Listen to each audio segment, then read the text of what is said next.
today as we kick off the 10th season of IMARA Woman Magazine TV. Do you believe it? Wow. 10 years. Yes. So welcome back to our co-hosts. We got some our stand-ins today who are going to probably be regulars. We've got Donna to my far right, Danya Atwood. We've got Diana Roman, and of course myself. Ladies, thank y'all so much for being here. Needless to say, a lot has been happening in the news, so we are going to jump right in and take on our first topic, which is the presidential primary.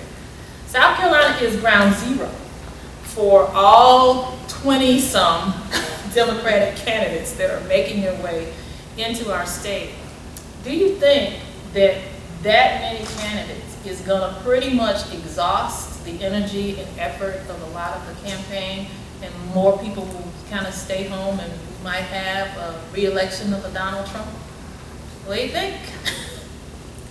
Are you asking me? Oh, you know it. The person that's made a living in politics and running campaigns. Of course, I'm usually on the other side. That's okay. But if you remember the last time we went through this, it was the big field of Republicans. Yeah, 17. 17. And we laughed at you. Right. And I would tell everybody, I was like, you know, the Democrats, they have it figured out. They get together, they figure out who the candidate's going to be, and then, you know, the money is not divided, and they don't have all this infighting where the candidates are sniping at each other, and they have a well-funded candidate intact going into the general election. That's not going to be the case for y'all this go round. I do think that the field will narrow fairly quickly just because it takes a lot of money to run a presidential primary, and that's going to weed some people out right away. And, you know, no telling what will come flying out of the closet. That always happens too on both sides of the aisle. But I think it's going to be interesting. I think there are so many candidates on the Democrat side because there are such strong feelings about the current president. Yeah, correct. My biggest fear is when they start the smear campaigns. Mm-hmm. And what that does is that it kind of like poison the minds of people who are supporting a particular presidential candidate. And if their candidate doesn't make it, then their thought pattern is going to be, well, I'm not going to vote for anybody since mine didn't make it. And it kind of happened when Hillary and Bernie Sanders was running against each other. Not saying that either one was a bad candidate, but when you're for somebody and all these smear campaigns start and they start saying all these bad things about the candidate, then, you know, it poisons the public's mind against that person if they win to go on against the Republican president. Right. And that's my biggest fear. So when you have infighting within the party, and like I said, Exactly. the Republicans are the ones that invented this, pretty much. That's why we have the 12th commandment. Y'all pretty good at it now. Thou shalt not say anything bad about the Republicans. But what it also does is it gives opposition research a chance, and ammunition against your candidate to the opposing party in the general election. I think though what has happened is that so many people are so upset with the current president that they're willing to, you know, go through this laborious process of trying to winnow down all these candidates to pick what they think is the best shot at beating him. The question becomes, like you said, Danya, are we creating a situation where you might have so much animus at the end of this process that people just stay home out of apathy? And to be honest, we cannot afford that. We really need a robust participation in this election. And I think the best motivation for all these candidates has been the current president. That's why we have 20-some odd candidates. Everybody thinks that they can be president now. So hopefully it won't turn into something really bad. What's your take on it, Diana? You've been kind of quiet. It's too early for me. There's too many candidates out there, and I usually hold back. Well, it's too early for yeah, me to. that's fine. We haven't, I'm going to be honest with you, I haven't selected a candidate myself. There are some candidates that I'm pretty impressed with. I think Elizabeth Warren has really done a lot toward trying to put a process in place. But, you know, Kamala Harris is doing a good job. I mean, there are some good candidates in the field. And the problem is, they're just, in my opinion, they're too many. They're too many. I agree. Well, stay with us. We'll be right back. I've always wanted to go to college. That helps you evolve as a person. I just feel like that's my destiny. My name is Queen, and I am your dividend. Welcome back. Well, you know there has been tons of talk about the change in the abortion laws.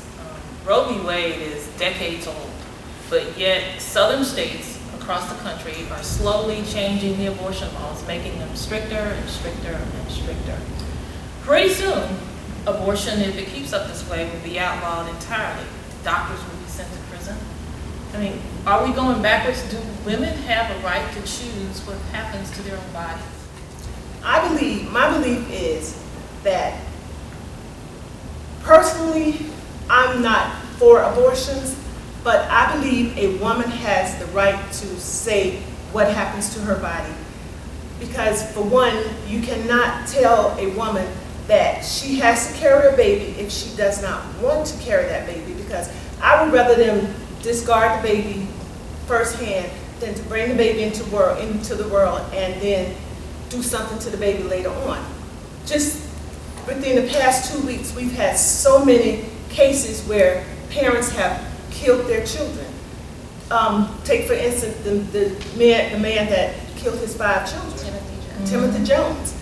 I would rather them disregard it than to bring the baby into the world and have that child go through that. But that wasn't the mother's fault. Right. No, it wasn't the mother's Mother's fault, fault. but the mother was not given, the children was taken from the mother and was with the father. So my thing is that, you know, for some reason, men, you know, I understand men do have a part in bringing on a child into the world, but that man does not have to carry that child for 9 months. And, you know, in some cases, every woman's body is not equipped to carry a child. So you're telling her that if the child, having a child can cost her life, she has to keep the baby? I don't think that's a man's choice. I think it should be a woman's choice as to whether or not she want to go through it. All right, I'm mostly pro-life. However, if you're gonna have an abortion, there has to be a limit. I mean, you know, the first trimester is usually the right time to have an abortion. Come on, women, make up your mind. 3 months. After that, that child is growing, it has a beating heart, it's a life. And right now in New York, you can have an abortion at 9 months. I'm sorry, to me that's downright murder. I don't care if it's your body, that's killing a child. That's like one leg out and you're just, you know, stabbing it in the heart. That's wrong. I mean, I think there has to be a line. A line has to be drawn somewhere. Yes, you can have an abortion, but okay, you have 3 months to make up your mind. But most of the laws that they're passing, and that's the point, most of the laws that they are passing now in these southern states are heartbeat laws that say, you know, 6 weeks. Some of them, whenever they can see a fetus. I mean, a lot of women at 6 weeks don't even know they're pregnant. So what you're saying, in essence, if you're outlawing abortions at 6 weeks and some earlier than that, you're basically saying you have no choice, that you must have an abortion. And interestingly enough, I was with a group the other day, and they were sharing that, you know, we already have where you got to look at a fetal x-ray, you got to do all these things that put the onus on the woman to kind of have a guilt factor, even when they're medically necessary. There are some situations where abortions are truly medically necessary. And I think even in the situation with the New York law, it was when a mother's life is compromised, because a lot of times women develop high blood pressure, diabetes, heart disease, where truly late in the pregnancy, their life is threatened. I don't want to be the one to decide what a woman can do. And what you have in this state and in most of those states are a bunch of men deciding what happens to a woman's body. And they take no responsibility. They don't provide Medicare or Medicaid for the kid once the kid gets here. They don't want an adequate education to be funded. I mean, they don't want food stamps or anything that will allow that unwanted pregnancy to develop into a useful and productive life. But they think they have the right to say to you, you don't get to have an abortion. That's not a decision you should make with your family, with your doctor, and with your God. I have a problem. Now, we debated, Wow. you were up front in the House of Representatives on that debate, and I was watching it from the sidelines as long as I could possibly stand it, and woo, it was just, you can only take so much. So I know that there was an amendment presented to our heartbeat bill that is in the South Carolina legislature currently to preserve that right, rape, incest, life of mother. Is that an amendment that made it into our bill? The rape and incest bill, portion of the bill did make it into the South Carolina law. Means that if there is a detectable heartbeat for any other reason other than rape, incest, or abortion, that if the Senate were to agree to that law as passed in the House, that bill, then a woman would be denied the opportunity to have an abortion. And pro-life isn't just about the fetus. Pro-life is about the quality of the life once it's here. You cannot, in my opinion, deny every access to anything that would improve a person's life once the person is in fact a person, a breathing person, and then say, oh yeah, but we're going to protect all these fetuses. And by the way, we'd like to have, people killed for all kinds of other reasons. That's okay. Firing squads are even okay, but we're pro-life. That is, and obviously, I mean, I don't have to tell y'all, I am 100% pro-life. I believe that life begins at conception. Exactly. I think that a woman has a right to choose what happens to her body, and that includes if you are going to be sexually active and you don't want a baby, to have birth control. And there are methods available, even low cost and free for people that And need most of those. the people who are pushing these bills are also against birth control. Yes, they are, and I think that I'm not against that being taught in school, and these people only want abstinence taught in school, and I don't think you can have it both ways. But it is, it's an emotional subject. Yes. It is,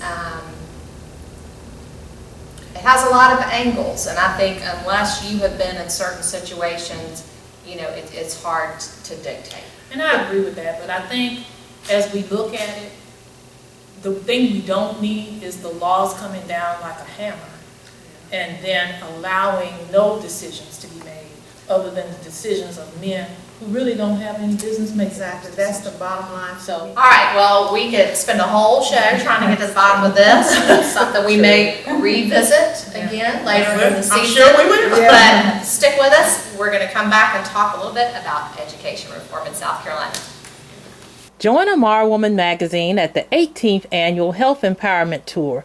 We're stopping first this year in Conway on Saturday, June 29th at Conway High School. You'll enjoy a wonderful day of sisterhood, fun, learning, health screenings. We get you moving with some Zumba, some great door prizes, and some incredible speakers, Ty Grissett and Dr. Michelle Logan Owens. So please come out and join us at the Health Empowerment Tour Conway Stop, June 29th at Conway High School. You can register online at imarawoman.com. Welcome back. Well, on May 1st of this year, the South Carolina State House was an absolute sea of red as more than 10,000 educators and supporters came to our Capitol to rally for education reform. And I even saw Representative Brawley and Ms. Gill come out and do a little selfie with that sea of red in the background. I absolutely did. I loved it. And so this effort was spearheaded by Lisa Ellis, who is a classroom teacher, and this groundswell, this grassroots effort, SC for Ed, has just been amazing and ever present during the legislative session this year. So welcome, Lisa. Thank you. Thank you for being with us Thank you for today. having me. And so we just wanted to congratulate you on your success. Like I said, as somebody that's done a lot of grassroots work, that's not easy to do. It has not. SC for Ed has a really fantastic board. There's 6 of us who are all full-time teachers. Wow. And have really taken on what was never supposed to be in existence. The Facebook group was really supposed to be an opportunity for teachers to create a community. If you're, not a classroom teacher, you don't realize that even though you're surrounded by students every day, it's a very isolating profession. And so that was the original intent of the Facebook group. And it sort of blew up, and people started wanting to know what to do and how to help and how to get involved and how to make change. And that's sort of when it moved into the advocacy piece. And so we have spent the last year trying to affect change in terms of education policy, because there's a lot of change that needs to happen in South Carolina. Our ultimate goal is to put an exemplary teacher in every classroom.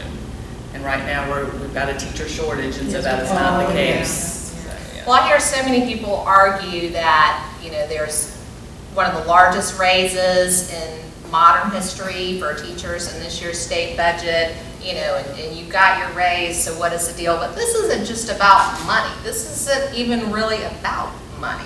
I mean, teacher pay is part of an incentive package where we can attract quality educators, but there's more to it. Well, teacher pay is definitely a piece of it, simply because the teacher salaries have not kept up with inflation and cost of living increases. And so, when teachers are having to work second and third jobs to make ends meet or to meet the needs of their own birth children, all that does is make them tired and less effective in the classroom. If I go from, my teaching job to having to work at a store until closing, I'm exhausted to get up and deal with students the next day. So teacher pay is part of it, just because it has not kept up, but it is more than that. It is the increase of expectations on teachers. It used to be when I started teaching 18 years ago, I could be a teacher.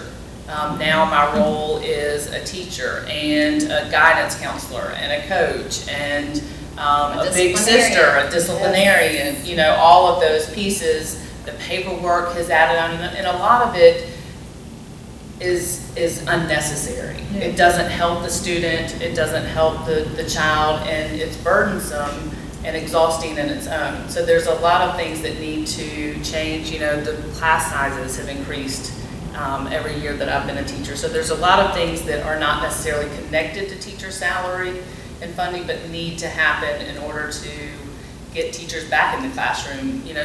One of our colleagues says, it's not that we have a teacher shortage, we've got certified teachers, they're just not teaching. In the classroom. Right. It's interesting because you all came to the State House, and in the evening they came by the hundreds to talk with legislators about the changes that they wanted to have in the education reform bill, which were not done. Some of them, they just fell on deaf ear. And as a result, the House quickly passed the bill with some changes, but not nearly enough. Thank goodness the Senate slowed down a little bit, but at the end of the day, I didn't vote for it. There were only 4 of us who did not. But we didn't vote for it because we really thought it did more harm than good. And there is a school of thought that says that you all wanted that bill passed. Can you just address what the position of teachers are on the bill? So the frustration with that particular bill is that there was no teacher input into building it. And so when we as teachers started reading it, it did nothing to address the concerns that we had brought front, and that was teacher salary and benefits, helping student discipline, and part of that would be classroom size. And then equity and funding, which addresses how there's, you've got such an inequity of funding across the state, which really leads to unfair outcomes for students. And so that bill did nothing to address those needs and really wasn't written by any teachers in the classroom.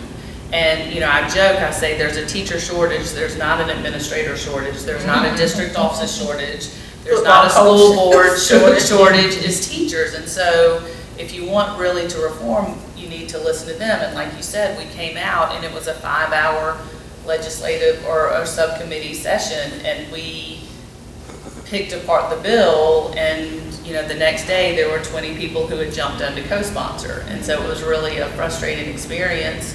And we kept asking, that was my ask, was to kill the bill and let's take the summer to rewrite something that could really be effective. And then I think 2 weeks later it passed through. There were some amendments that were passed, but still not really anything to truly help the students in South Carolina.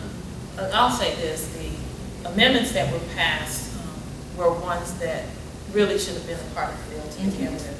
To me, the critical amendment, and there were many, but one of the critical amendments that we tried to pass, in fact it was one I introduced, was to reduce the class size, at least in those schools where the kids struggle the most. Right. If you could just, let's start there. And do you know that failed? It failed overwhelmingly. And to me, if you're not willing to help the people who are struggling the most, you're not serious about reforming education. But yet the bill privatized those schools, closed them if they didn't perform. And most of those schools, like you say, were in poor, rural communities. And that is most of South Carolina. Right, and that speaks to the funding.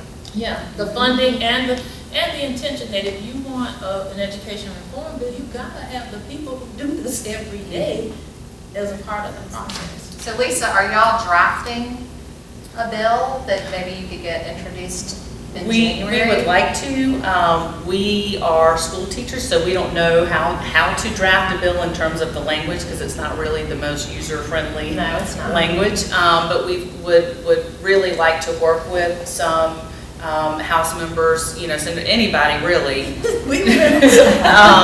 who is willing to sit down and you know, draft that will truly help the students. Yes, we are all about that. You know, we've been working with teachers throughout the state, and we're going to be traveling, SC Brev is going to be traveling the state again to meet with teachers to talk about, you know, what are the key things that we need to do to start this change. Yes.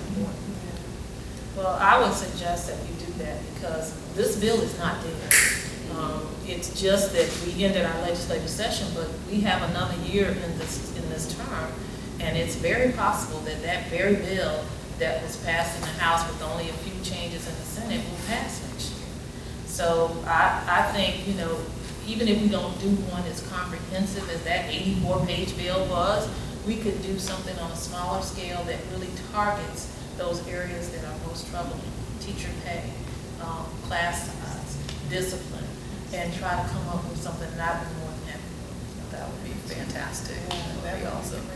Well, Lisa, thank you so much. Our time going by so fast. We got to have you back on. Maybe a whole show dedicated to education. I would love that. Thank you so very much. Thank you. Well, next up, we're going to be in the IMARA kitchen, and we'll see what Phyllis Allen has got cooking for us. So stay with us. We will be right back.